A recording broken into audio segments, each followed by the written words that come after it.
So it's been a while since I've uploaded a video. I've been real busy in and around the house, and at the office also. We are working, there's a lot of stuff going on there.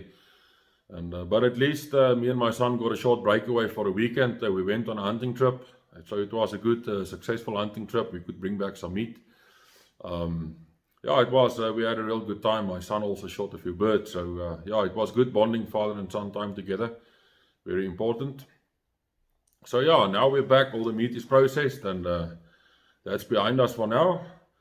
So I thought perhaps it's weekend now, there's not much that I have to do for the day, so let's do a quick project. I want to add a new house number in front of my house, but I want to put something special on, not just a number on the wall. So I had a thought about it for a long time, what I really wanted. And yeah, so I want to put on like a big stump, a big piece of tree with a T on top, and then I would like to hang down a board with numbers on top of that from 2 small chains, and I want to plant that into the ground. So it will be a loose standing unit with my house number on it. And yeah, for that also I got the perfect piece of wood. It's a piece of leadwood, or like they call it in Afrikaans, Hardekool. So it's native to South Africa, actually all our neighboring countries. Basically, say south of the equator, you will find Hardekool. From the south of the equator, that's around about Tanzania. All countries south of that ends to KwaZulu-Natal. So yeah, it's very popular wood also in Namibia and our neighboring countries for the guys that's doing wood carving. You see them along the road selling these big animals or figures, or that they carve out of the wood. So the wood is very popular for that. It's also termite resistant. There's no ants or termites that eats the wood. It's a real dense wood, and it's also very heavy. It's hard on your tools. It's difficult to work with, but at least if you do something for an outdoor project like this, it will last a lifetime. So the trees are also a protected species in South Africa. I'm not sure about the neighboring countries, but I doubt it's protected there.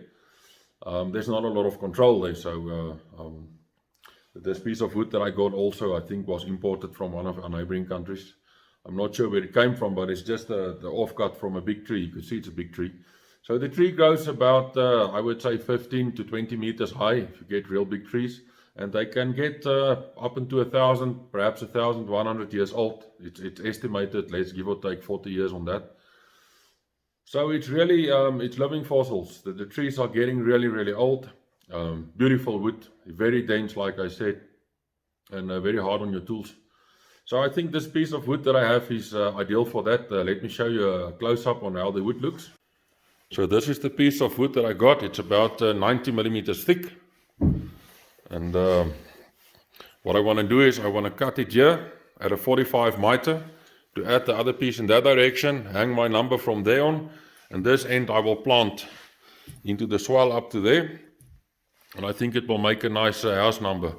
So like you can see, it's a very dense piece of wood. I'm trying to pick it up now. So I would say this piece of wood weighs in the region of perhaps 25 to 30 kilograms. It's real heavy, it's real solid. So I want to start by just sanding it a bit smoother. I can't put this in my planer. I think it will just destroy my planer blades immediately. So and it's also not flat. So yeah, I'm going to start using my belt sander, sand it a little bit flat. I want to put a nice shine on this as well. So before I put, I'm not going to put varnish on. I'm just going to put some boiled linseed oil on top of it.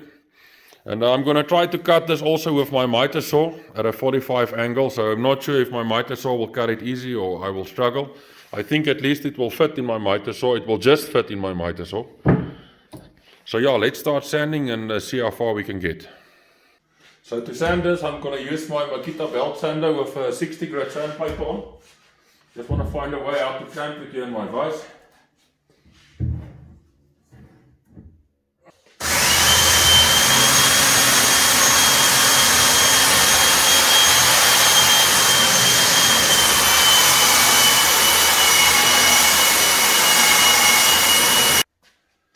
So I'm done with the rough sanding.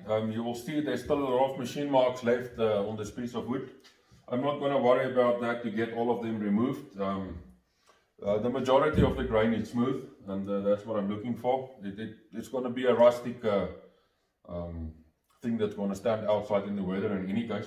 So I will finish this perhaps with 120 or 180 grit, just to make the grain pop a little bit when I put the oil on there. So the next thing I want to do now is I want to cut a 45 in here. So I'm just going to eyeball it more or less.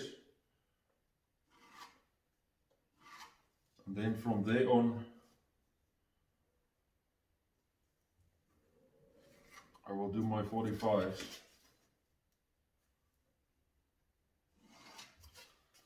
And yeah, let's find out if my Makita miter saw will be able to cut this. Like I said, this wood is really hard and it works really difficult. So yeah, let's go over to the miter saw and see if we can get this cut.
So the miters came out a little bit easier than I thought.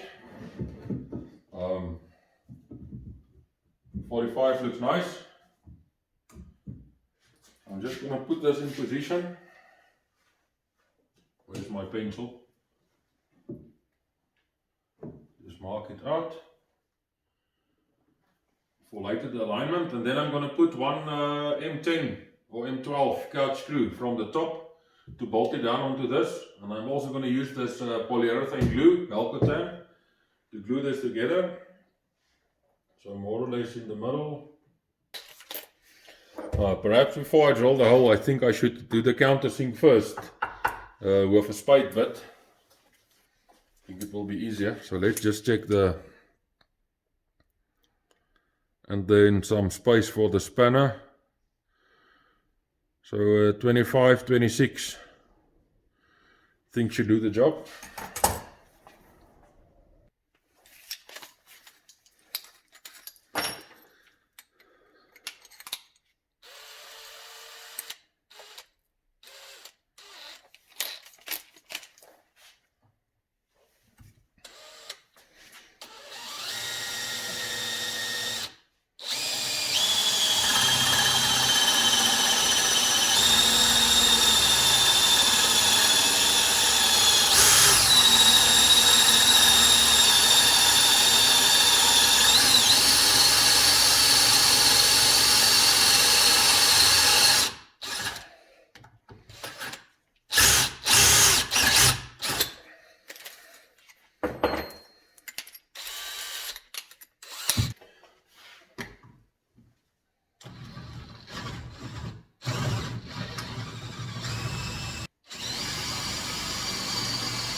So the stop hole is drilled now.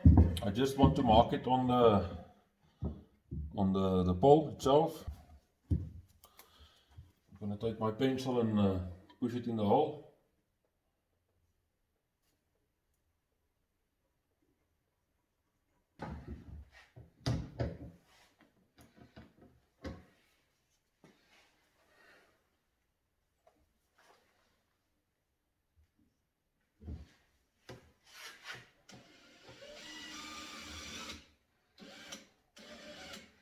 So I'm first starting it, drilling it perpendicular to the 45 up until I have my hole there, and then I will slowly move the drill upright like this.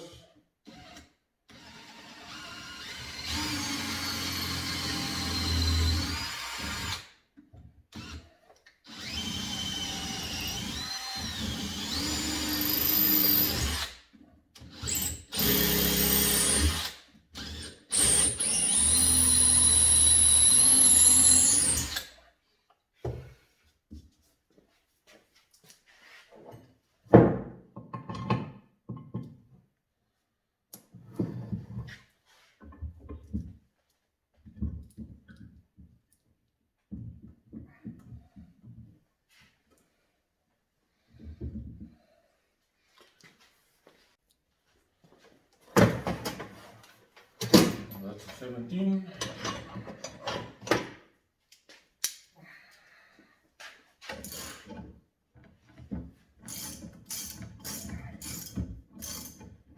Just going to use this G-clamp to help with the alignment a little bit.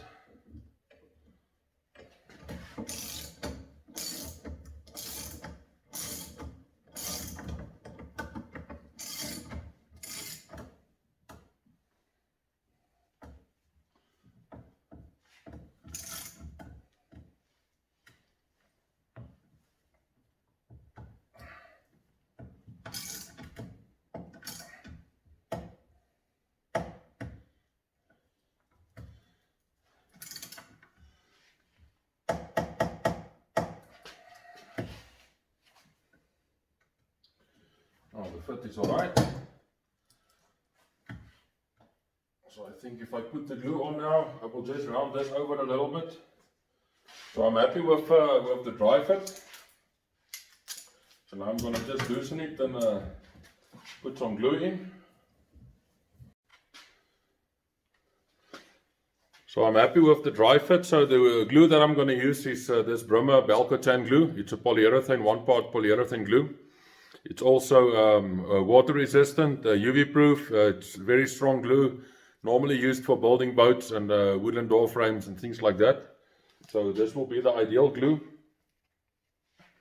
I'm going to put a little bit of glue. I'm only going to put it on the one side, as this is a polyurethane glue. As it dries, it's starting to foam up a bit. So it's got also a little bit of gap filling capabilities as well. And if you can prevent this from getting on your fingers, it's a good idea. It leaves nasty stains on your skin, and it's really difficult to get out. You can't wash it out. So if you have contact with your skin, immediately clean it from your skin with perhaps some acetone. It helps a lot. But if you just wipe it off tomorrow, you will have brown fingers, and it will be stained for perhaps the next week or so. So I just use a normal scraper to put the glue on.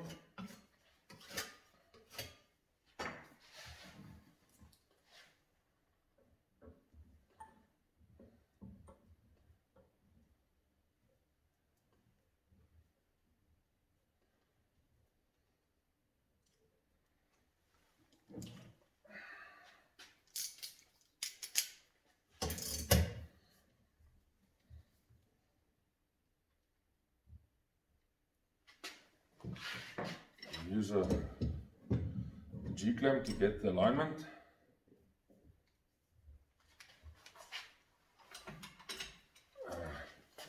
Put another one here at the bottom.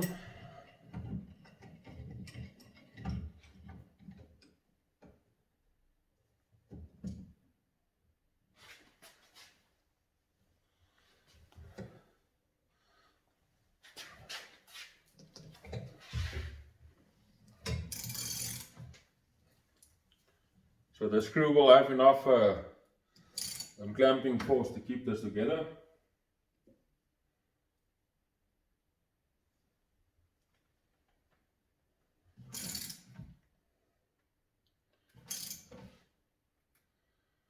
I don't want to clamp it too hard, otherwise I'm going to squeeze all the glue out. So this glue takes quite a long time to dry as well. Good idea to leave it for 24 hours at least to dry, especially in the cold weather that we have now. So I'm going to leave that overnight, and I will start working on the letters. So it's 2 days later now, the glue is properly dried.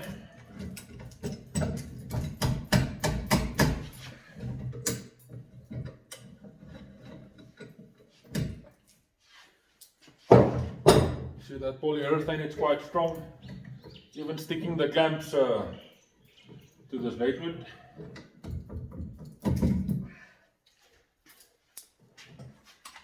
So I'm just going to round this corner on top off. I'm going to use an angle grinder to do that quickly.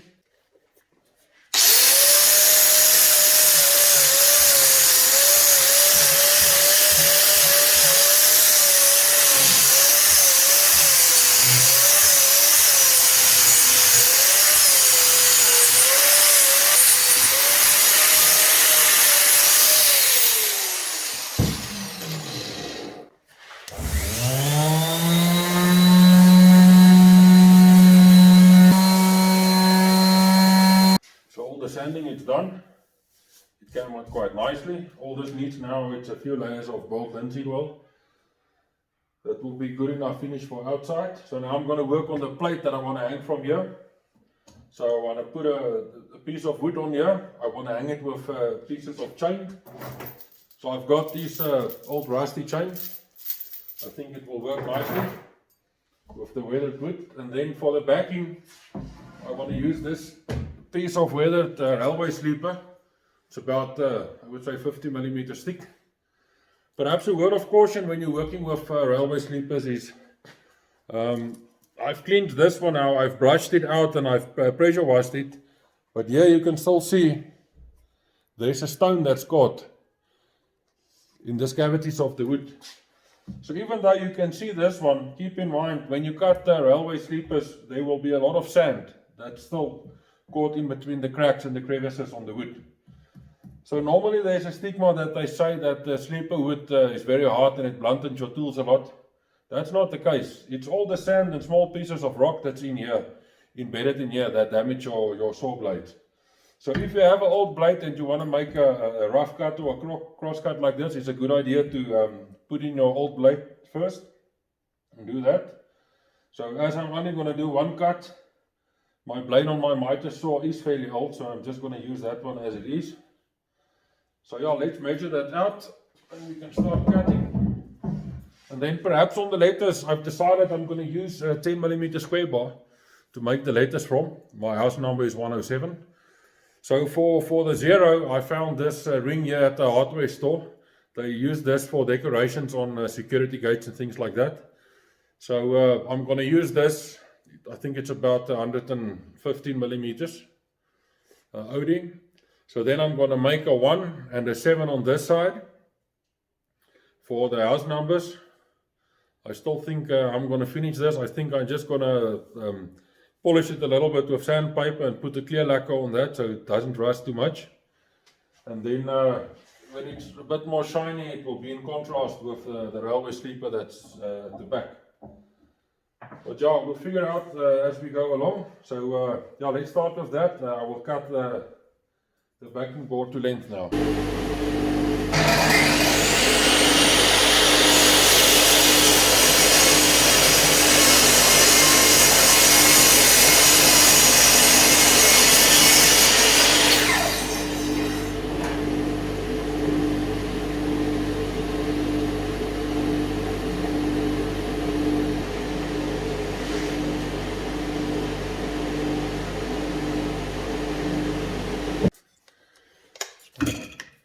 Change this for a cutting blade.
So yeah, this is the nice thing of living in South Africa.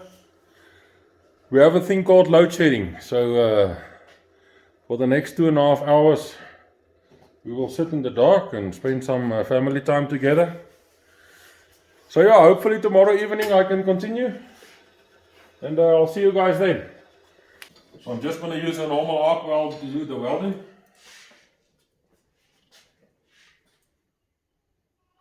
Just want to hold it down with the pliers.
So let's finish this last 2 holes.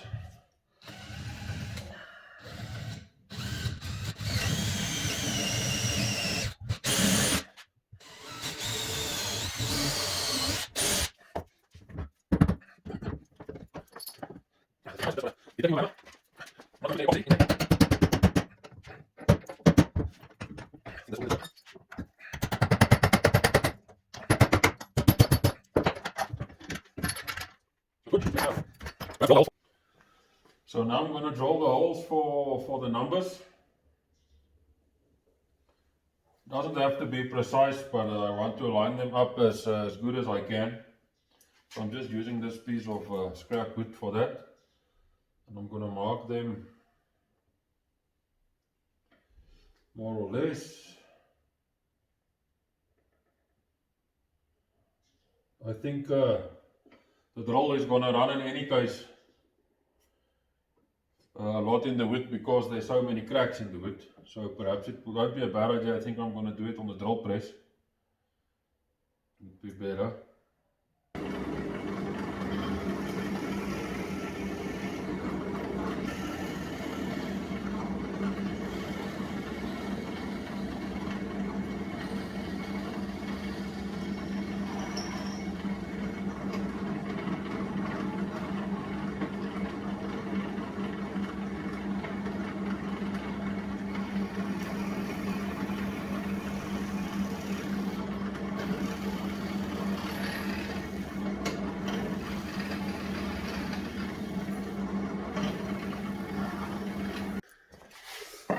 So let's check how the numbers fit.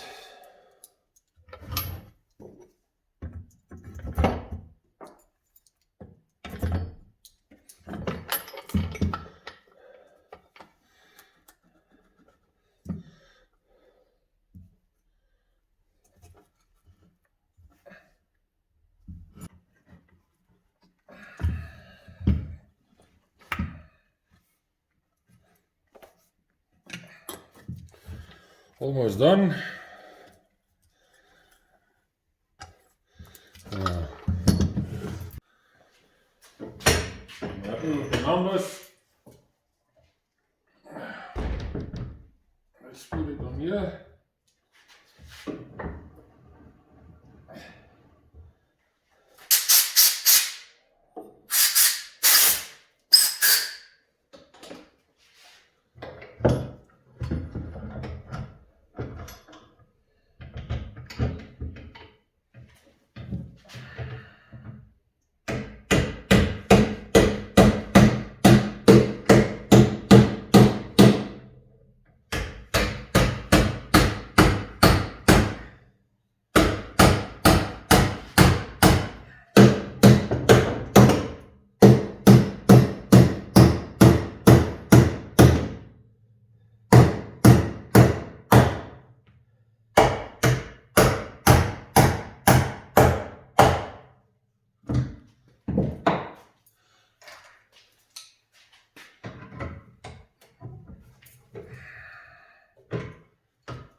Let's see how it will end.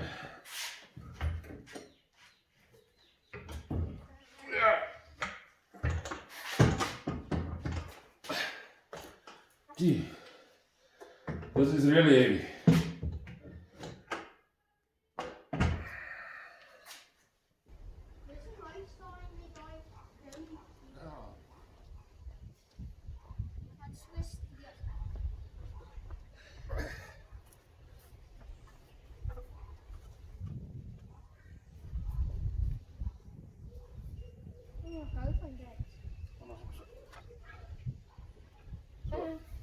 Ja, so.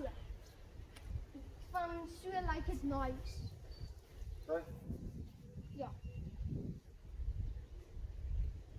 Ek sal sien, maar ek sal graag kry.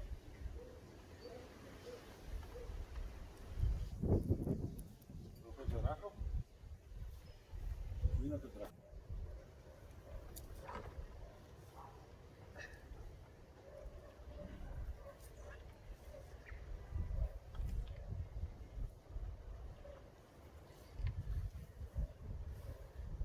Dit en papa se YouTube channel edit. Ja.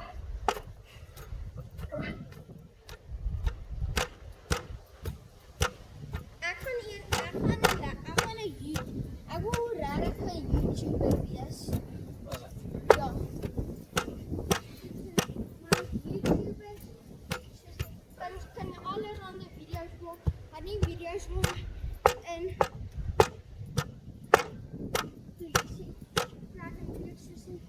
jy kan so maak. Jy kan jou eie plek maak om in te breek. Soos jy kan dit met Legos maak, met bakstene, ballonne. Jy kan dit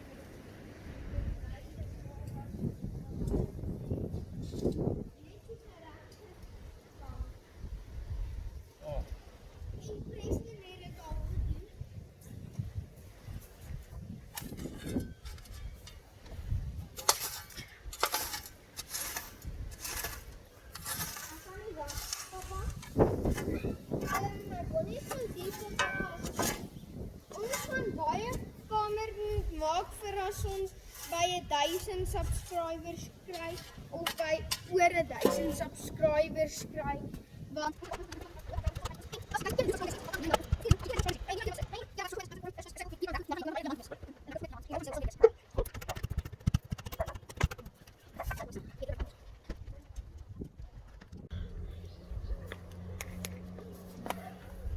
So to finish it off, I'm going to give it a coat of linseed oil.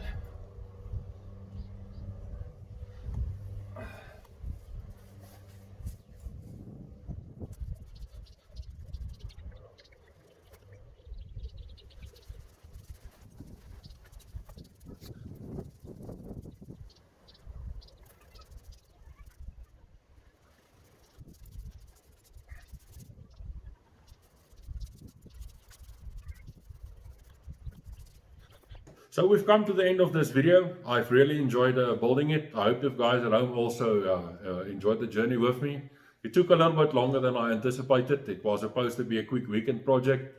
I had to finish it in the evenings now. It took me about 2 or 3 evenings with some load shedding in between. But overall, I think it came out really nice. A piece of the video perhaps that I did not record that you guys missed is the bottom part of the design, the part that I've planted into the soil. I've treated that with creosote. That will prevent any wood rot or the sapwood from being eaten by termites.